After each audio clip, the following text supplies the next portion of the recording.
At Arizona State University, we've made online education better, smarter, and more personalized so you can go further in your aspiring field. I decided to pursue medicine once I realized that ASU did have the online program for biological sciences. You're still required to learn the same curriculum. You're still being tested on the same content that anyone would be tested on in person. The comprehensiveness of the program prepared me so well for medical school. Explore over 300 programs at asuonline.asu.edu. All right, let's do this. Time for a deep dive into World Cup 2024 in Spain. And we're going deep, right? Not just scores and highlights. We're talking about what made this tournament stand out, what really got people talking, like that document packed with online buzz, all that chatter under hashtag World Cup 2024. That seems like the perfect place to start, right? Yeah. What I found really interesting is how this World Cup was something else, Like, it went beyond just another sporting event. It was more like a cultural phenomenon. Global reach, the whole 9 yards. Oh, for sure. Everyone was glued to their screens, it felt like. So how did it grab everyone's attention like that? Both on and off the field, I mean. Well, the World Cup has always had this way of transcending sport. I mean, it's been happening for years. It just becomes this global cultural phenomenon. Okay, so more than just a game. Got it. Any particular examples come to mind? Oh, tons. Think back to Morocco's run in 2022. Total surprise. Nobody saw that coming, and it captivated audiences everywhere. It's that unpredictability. That's what keeps people on the edge of their seats. Yeah, that was wild. And this time around, Spain hosting, I bet that added a whole other level of excitement. Oh, absolutely. Can you imagine that opening ceremony? It's Santiago Bernabeu Stadium in Madrid. Must have been electric. Electric. And the whole thing blew up online. Everyone was using hashtag World Cup 2024. You know what really stood out to me, though? Spain's focus on all that sustainability stuff. Solar-powered stadiums, eco-friendly transportation, all of that. Was that all for show, you think, or did it actually make a difference? Some might call it a PR stunt. Sure. But they did get a lot of genuine praise online, a lot of positive buzz. It speaks to something bigger, this global shift towards sustainability and setting an example for these massive events. I can see why that resonated with people. Okay, so we've got sustainable stadiums, a massive opening ceremony, but what about the actual matches? Anything surprising go down in the group stages? Oh, absolutely. Group E, the group of death, that was a nail-biter for sure. Yeah. Brazil, Germany, Nigeria, South Korea, all heavy hitters. Every match was unpredictable. You just didn't know who was going to come out on top. Wow, that's pressure. So not just about which teams would advance, but also who would step up as individuals, right? Precisely. Mbappe, Haaland, Vinicius Jr., they were all phenomenal. Everyone was buzzing about them, fueling all sorts of speculation about the Ballon d'Or, of course. Yeah, the debates. So any new faces that really made a name for themselves. You bet. Spain's Alejandro Garnacho, for one, and England's Jude Bellingham. Both young players really rose to the occasion. A lot of buzz around them under hashtag World Cup 2024. It's always exciting to see those fresh talents emerge on such a big stage. But what about the underdog stories? Anything like Morocco's run from 2022? Oh, yeah, plenty. Japan pulling off that shock win against Argentina, that was huge. It wasn't about star power. They outmaneuvered them, exploited weaknesses. People were immediately wondering if they could go all the way. That's what I love about the World Cup. You just never know. Any other teams defying expectations? Senegal, the reigning African champs, kept that momentum going, just dominated their group.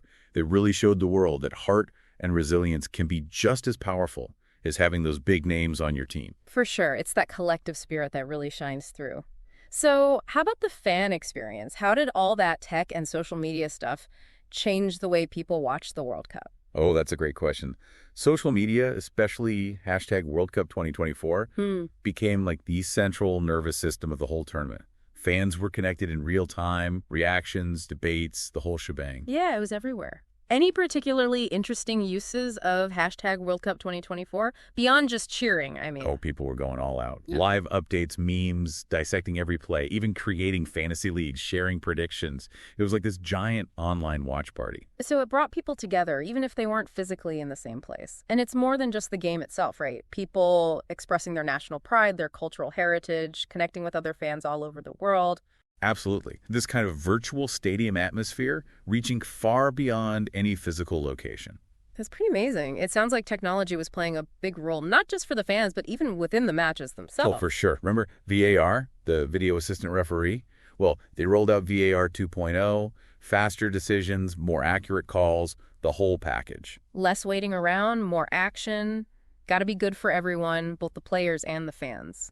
Any other cool tech you noticed in the stadiums? You bet.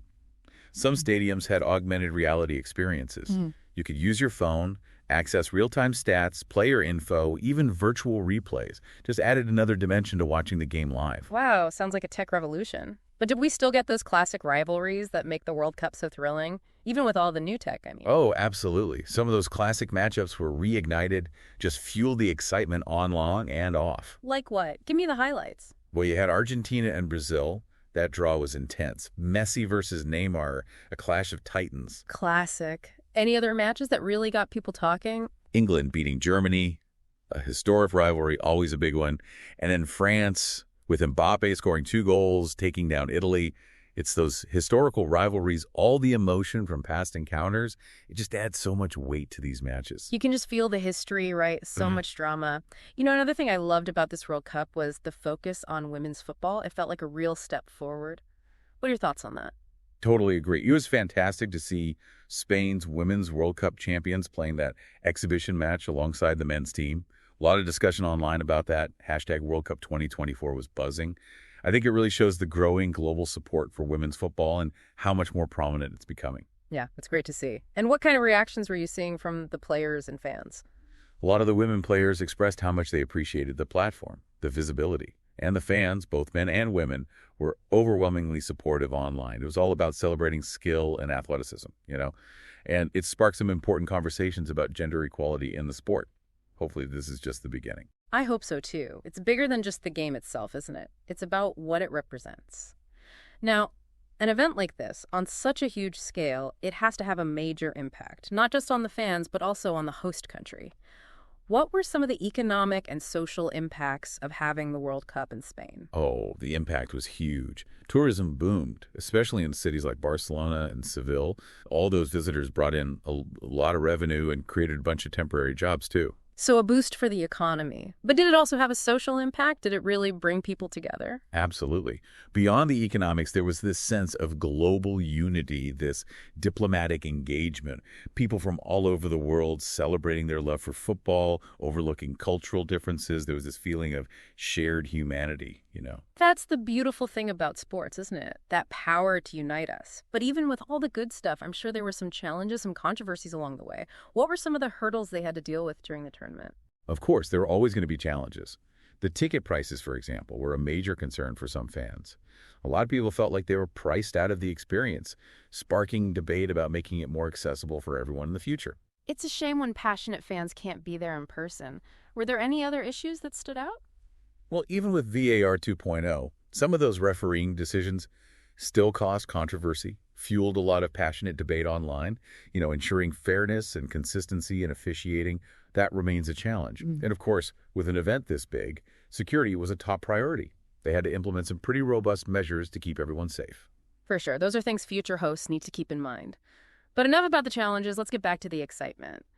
The knockout stages, that's where things really get intense. What are you most looking forward to? Oh man, those knockout stage matchups are going to be epic. Brazil going up against Japan, Neymar versus that Japanese defense, that's going to be something else.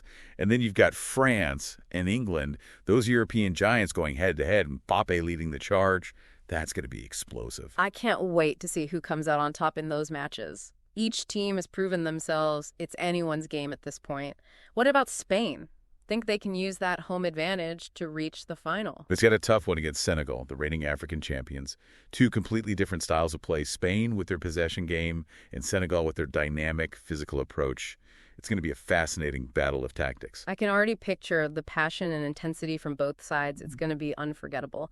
What's really striking is how this World Cup has become so much more than just the matches themselves. It's everywhere. The art, the music, the fashion, it's all been influenced by this event. You've hit the nail on the head. The ripple effects, culturally speaking, have been huge. Take the fan art, for example. So much creativity, people expressing their passion through illustrations, paintings, digital art. It's amazing how inspiring this tournament has been. It's amazing to see how art can bring people together, regardless of language or background. The World Cup has really sparked something special in that regard. And what about the music?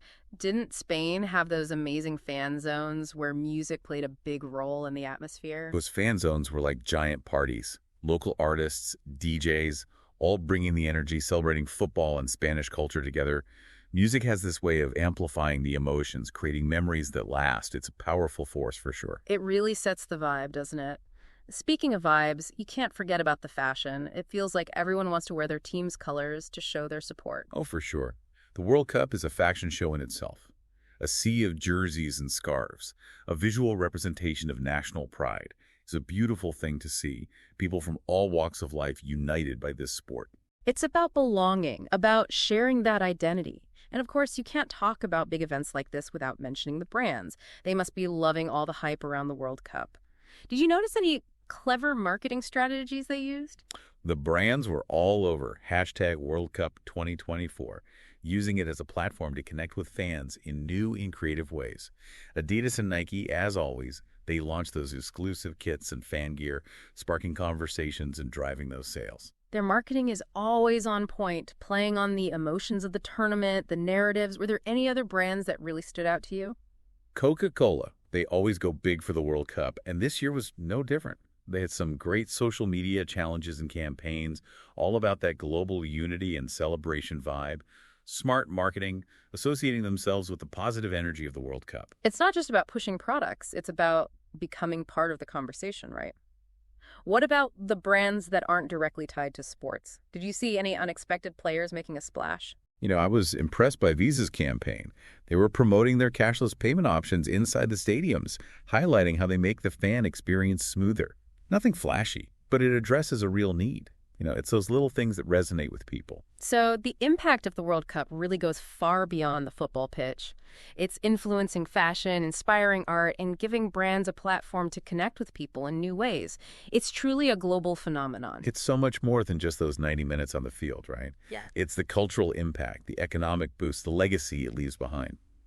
Speaking of legacy, maybe it's time we dive into that aspect and explore how this 2024 World Cup is shaping the future of this sport we love. Absolutely. Let's shift our focus to the lasting impact, the legacy of the 2024 World Cup. What will it mean for Spain, the teams, and the world at large? It's incredible, isn't it? This deep dive has really opened my eyes to the broader impact of the World Cup. I know, right? We've gone way beyond just the game itself, and it's fascinating to see how this tournament has become a global phenomenon, sparking conversations and inspiring people all over the world. It's definitely more than just goals and scores, that's for sure. And each World Cup adds its own unique chapter to the story. This 2024 tournament in Spain, with all the buzz we've seen online with World Cup 2024, it'll be remembered for those incredible moments, the players who made history, and how it reflects the way football is changing. You're right. Think about those intense group stage matches, the emergence of young talents like Garnacho and Bellingham, those underdog stories that nobody predicted. These are the stories that people will be talking about for years to come. Yeah, those were some special moments. And it wasn't just about what happened on the field either. We saw Spain's dedication to sustainability, the use of cutting-edge technology to make the fan experience even better, and the increased focus on women's football. It all points to the future of the sport.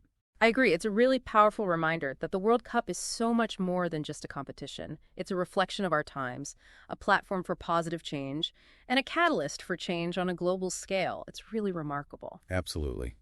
And as we wrap up this deep dive, I keep coming back to this question. How can events like the World Cup, with their incredible ability to bring people together from all over the world, help us create a more understanding and cooperative global community, especially in a world where we often feel so divided? Something to think about. That's a great point. It highlights the potential of sports to transcend borders and break down barriers. When you see fans from different countries, cultures, and backgrounds united by their passion for football, it gives you hope, It reminds us of our shared humanity, even amidst all our differences. Well said.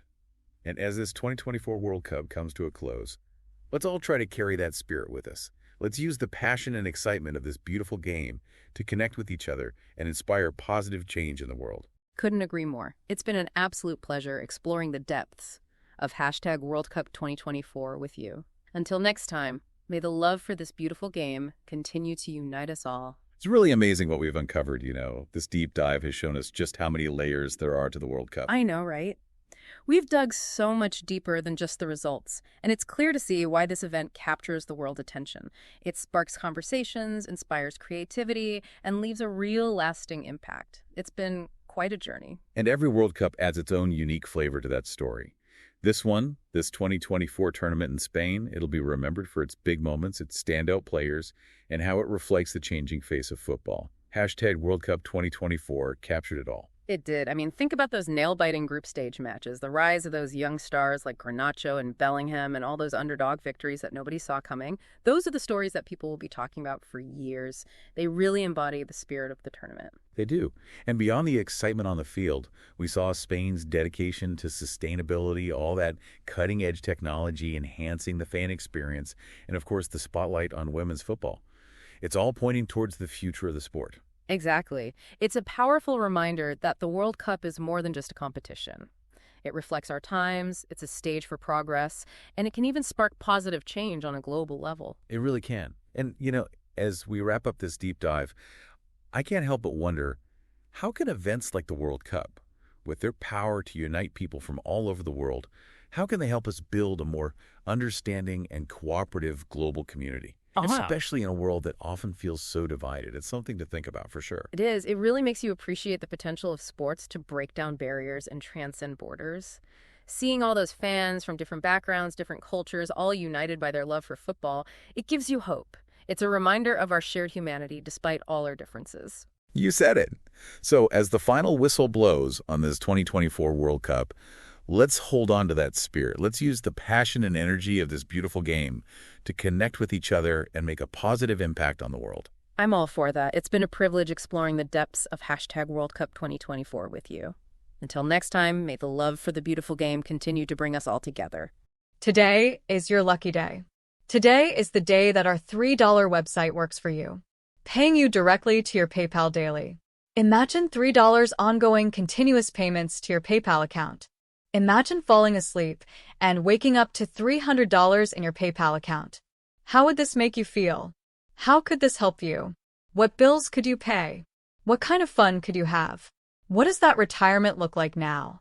All for a one-time payment of $3. This website is DFY done for you, fully built and completely hosted, and never stops collecting payments for you. You have spent $3 on coffee on a regular, but that coffee won't help you create multiple streams of income. Click the link below.